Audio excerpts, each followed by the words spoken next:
Друзья, всем привет! А вы знали, что жители Африки испытывают глубокий страх перед черной мамбой, что заставляет их избегать произнесения ее названия вслух? Они убеждены, что эта змея может появиться внезапно и принести за собой несчастье. Для местных жителей услышать имя черной мамбы равнозначно смерти. Однако, возможно, реальная ситуация несколько иная. Черная мамба – грозная ядовитая змея из семейства аспидов и рода мамбы. Скрывает за своим именем загадочную сущность. Этим термином, а именно древесная змея, в 1864 году первым описал рептилию британский ученый немецкого происхождения Альберт Гюнтер. Но взглянем на это загадочное создание через призму местной мистики. Для коренных жителей Африки черная мамба не просто змея.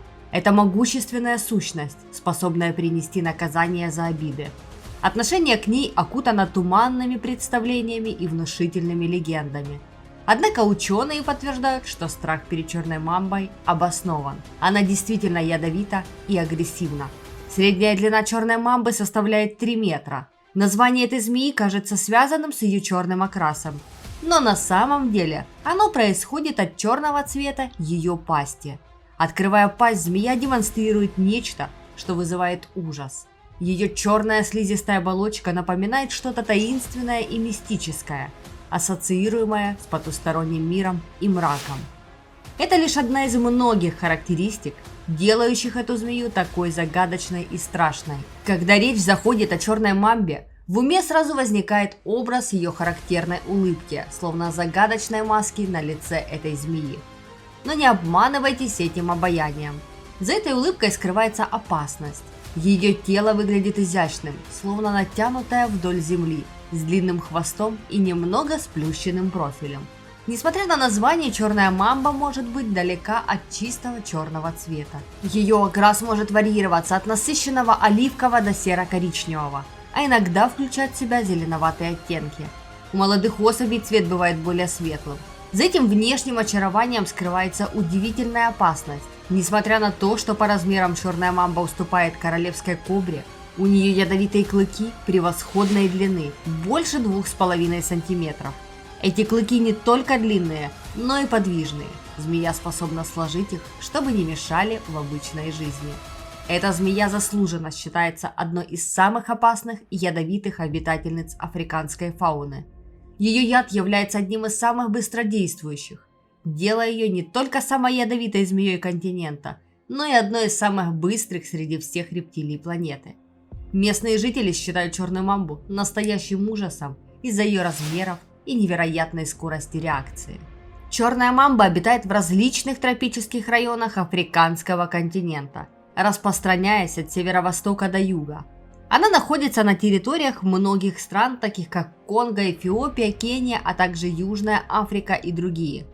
Хотя она предпочитает жить на земле, иногда черная мамба может забраться на дерево или куст для прогревания на солнце. Эти змеи выбирают для обитания саванны, речные долины, места с редким лесом и каменные склоны. Из-за активного вторжения человека в их территории они вынуждены жить близко к людям, что вызывает опасения у местных жителей. Они могут обосноваться в зарослях тростника или в различных укрытиях от старых термитников до расщелин между скалами. Черные мамбы предпочитают верность своим местам обитания и могут быть весьма агрессивными, защищая свои укрытия. Эти опасные змеи остаются одними из самых захватывающих и загадочных созданий природы, вызывая уважение и страх одновременно. Черная мамба – это не просто змея, это искусный охотник, который мастерски ориентируется в любое время суток. Солнце или темнота – для нее это не важно.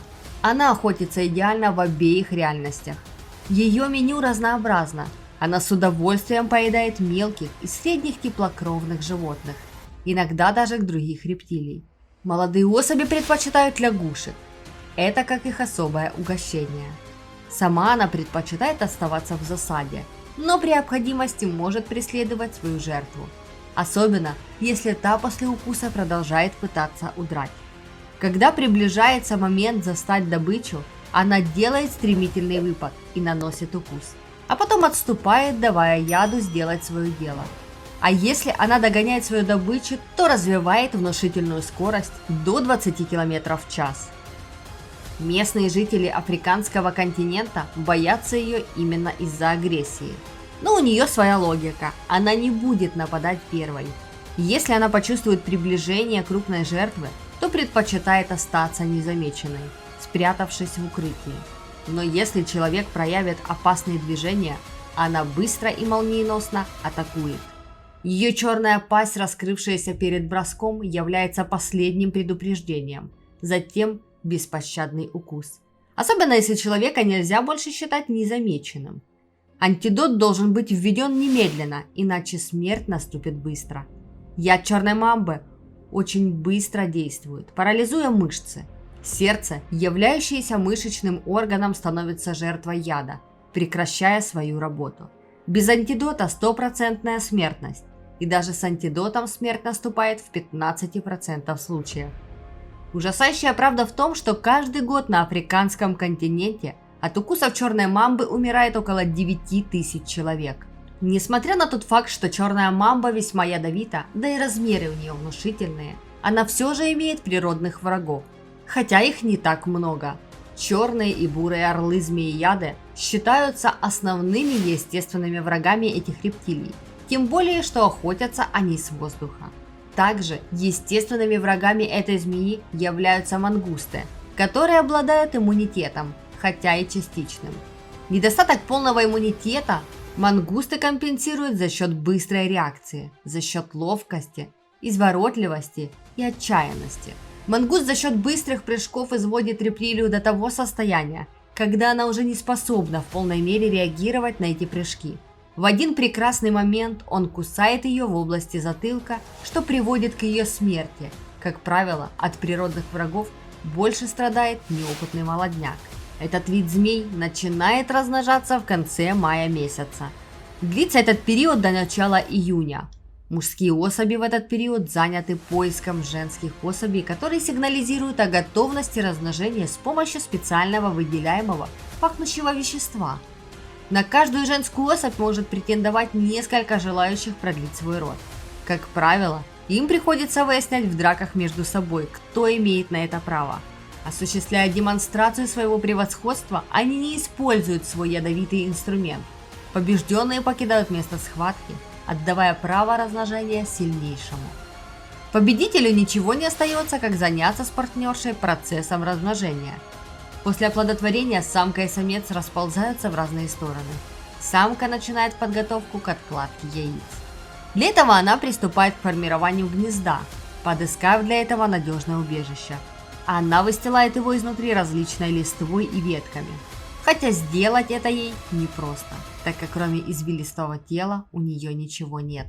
Каждый раз змея откладывает до 17 яиц, из которых через 3 месяца появляются опасные змееныши. На протяжении этого периода времени самка постоянно стережет кладку, изредка покидая ее, чтобы утолить жажду. Перед самым процессом появления на свет детенышей самка покидает кладку, чтобы утолить голод, иначе она может съесть все свое потомство. Появившись на свет, детеныши черной мамбы уже через пару часов начинают самостоятельно охотиться. Сегодня мы вместе погрузились в удивительный мир черной мамбы, символа силы и выживания в дикой природе. Надеюсь, что наше погружение в мир черной мамбы помогло вам понять эту рептилию и осознать важность ее места в природе. Обязательно подписывайтесь на канал, так вы не пропустите следующие выпуски, и поставьте лайк этому видео. Спасибо, что были со мной в этом захватывающем путешествии. Берегите природу и до новых встреч, друзья!